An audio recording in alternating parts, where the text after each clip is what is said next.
नमस्ते किसान मित्रों, सोयाबीन की फसल में फूल आने की अवस्था में हमें कौन सा स्प्रे करना चाहिए, यानी कि कौन सा कीटनाशक लेना चाहिए, कौन सा फंगिसाइड लेना है और कौन सा टॉनिक लेना है, ताकि हमारी फसल में अच्छे से फूल आए और किसी कीट का प्रकोप ना हो, यानी कि रस चूसक कीट का और इल्ली का प्रकोप ना हो, रिंग कटर का प्रकोप ना हो।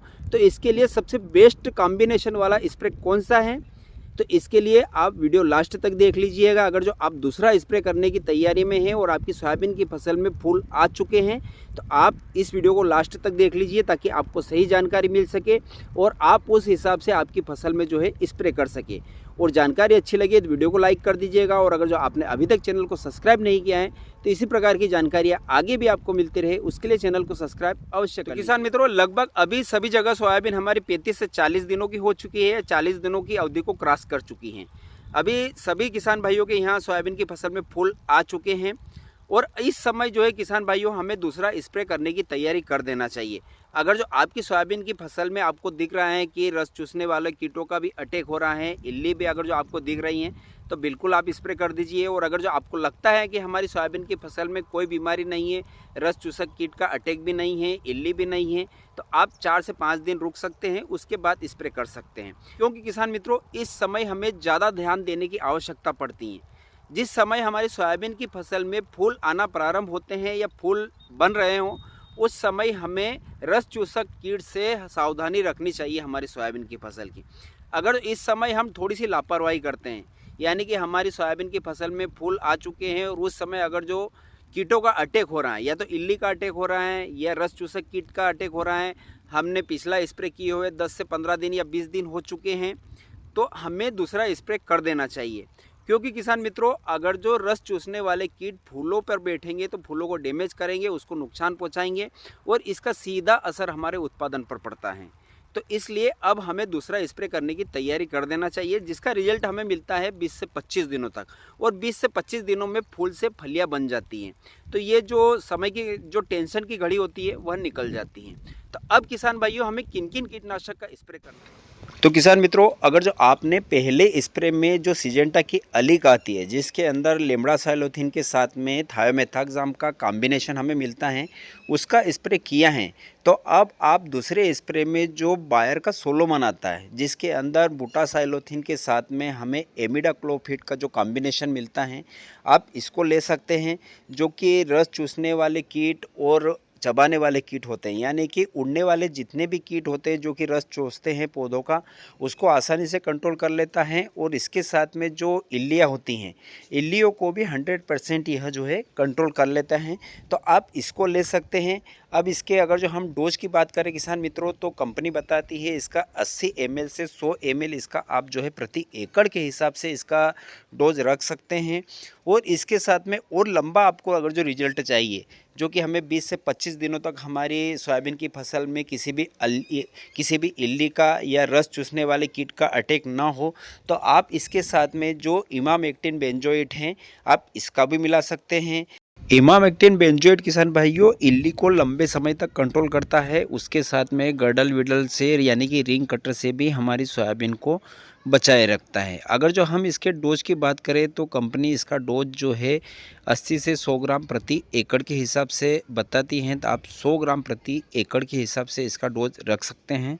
और इसके बाद अगर जो किसान भाइयों हम दूसरे कीटनाशक की बात करें, अगर जो आपको लगता है कि आपके खेत में रिंग कटर का प्रकोप भी ज़्यादा है, इल्लियों का अटैक भी ज़्यादा है, तो आप इसके लिए जो सिजेंटा की एम्प्लीगो आती है, जिसके अंदर भी 2 टेक्निकल हमें मिलते हैं, जो कि लेम्डासाइलोथीन मिलता है और इसी के साथ में हमें क्लोर इंट्रानीलीपोल जो कि कोराजन के अंदर टेक्निकल आता है, वो भी आप ले सकते हैं। ये थोड़ा अच्छा ब्रांड है, थोड़ा हेवी टेक्निकल है, तो आप इसका रिजल्ट जो है हमें लंबे समय तक मिलता है, तो आप इसको भी ले सकते हैं। जो कि सभी प्रकार के कीटों को यह आसानी से कंट्रोल करता है, सभी प्रकार की इल्लियों को भी कंट्रोल कर लेता है। और इसके साथ में उड़ने वाले जितने भी प्रकार के एफिड जैसे जो रस चूसने वाले कीट होते हैं, इनको भी यह जो है आसानी से 100% कंट्रोल कर लेता है, तो आप इसको भी ले सकते हैं। अब इसके हम अगर जो डोज की बात करें किसान मित्रों, तो इसका डोज कंपनी बताती हैं 80 ml प्रति एकड़ के हिसाब से आप इसको जो है स्प्रे कर सकते हैं। तो तो इसका हमें समय पीरियड मिलेगा किसान भाइयों 15 से 20 दिनों तक। यह आपकी सोयाबीन की फसल में किसी भी रिंग कटर का जो है अटैक नहीं होने देता है। और अगर जो इसके साथ में भी आप अगर जो कोई कॉम्बिनेशन और लेना चाहते हैं तो आप इसके साथ में जो है किसान भाइयों प्रोफेनोपाज और जो साइफरमेथ्रिन का कॉम्बिनेशन आता है जो कि पॉलीट्रिन के नाम से आता है, आप इसको ऐड कर सकते हैं। हालांकि इसके साथ में हमें कोई कीटनाशक दूसरे कीटनाशक को ऐड करने की आवश्यकता नहीं पड़ती है, क्योंकि इसके अंदर ऑलरेडी कंपनी जो है लेम्डासाइलोथेन जो है मिलाकर हमें दे रही हैं। तो किसी भी कॉम्बिनेशन की कोई हमें आवश्यकता नहीं पड़ती है। तो आप इसको लेकर भी जो है किसान मित्रों स्प्रे कर सकते हैं। इसके भी बहुत ही शानदार रिजल्ट हमें देखने को जो है मिलते हैं। तो किसान मित्रों ये तो हो गया हमारा कीटनाशक। और अब इसके साथ में किसान भाइयों अगर जो आप किसी फंगिसाइड को लेना चाहते हैं तो आप बिल्कुल ले सकते हैं। अगर जो आपको लगता है कि हमारे खेत में किसी फंगस का अटैक हो रहा है या आगे चलकर हो सकता है तो आप अपनी इच्छा से बिल्कुल मिला सकते हैं। क्योंकि बहुत सारे किसान भाई बोलते हैं कि किसी फंगिसाइड की आवश्यकता नहीं होती है सोयाबीन की फसल में। तो मैं रिकमेंड करता हूं अगर जो आपको मिलाना चाहते हैं तो बिल्कुल आप इसके साथ में ले सकते हैं। तो इसके साथ में किसान भाइयों मैं 2-3 फंगिसाइड बताऊंगा। 2-3 में से आप आपकी इच्छा से अनुसार जो भी चाहे ले सकते हैं। क्योंकि किसान भाइयों अगर जो लगातार बारिश होती है और फसल में ज़्यादा लंबे समय तक अगर जो नमी बनी रहती है, पत्तों पर पानी रहता है, तो सोयाबीन में फंगस फैलने का खतरा ज़्यादा बन जाता है। इसलिए हमें फंगिसाइड का उपयोग करना चाहिए। और एक बात का और विशेष ध्यान रखिएगा कि आप अगर जो सोयाबीन में फूलों की अवस्था में किसी फंगिसाइड का स्प्रे कर रहे हैं तो हमें पाउडर फॉर्म वाला जो फंगिसाइड जो भी आते हैं उनका स्प्रे कभी भी नहीं करना चाहिए। क्योंकि पाउडर फॉर्म से बने हुए जो फंगिसाइड आते हैं उनका जो है स्प्रे करते हैं तो फूल की खिलने की समस्या आपकी सोयाबीन में आ सकती हैं। तो इस बात का विशेष करके ध्यान रखिएगा। तो किसान भाइयों मैं 2-3 फंगिसाइड आपको बताऊंगा।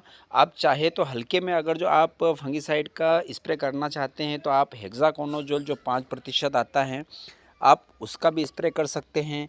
या फिर इससे ऊपर अगर जो आप थोड़ा हेवी फंगिसाइड लेना चाहते हैं तो जो हमारा सिजेंटा का अमीस्टो टॉप के नाम से आता है जिसके अंदर 2 टेक्निकल होते हैं, अजोक्सोस्ट्रोबिन 18.2% और उसी के साथ में डिफेनोकोनाजोल हमें 11.4% जो मिलता है, आप इसका भी स्प्रे कर सकते हैं। यह भी सभी प्रकार के फंगस को जो है जड़ से आने वाले, पत्तों से आने वाले सभी प्रकार के फंगस को कंट्रोल करता है।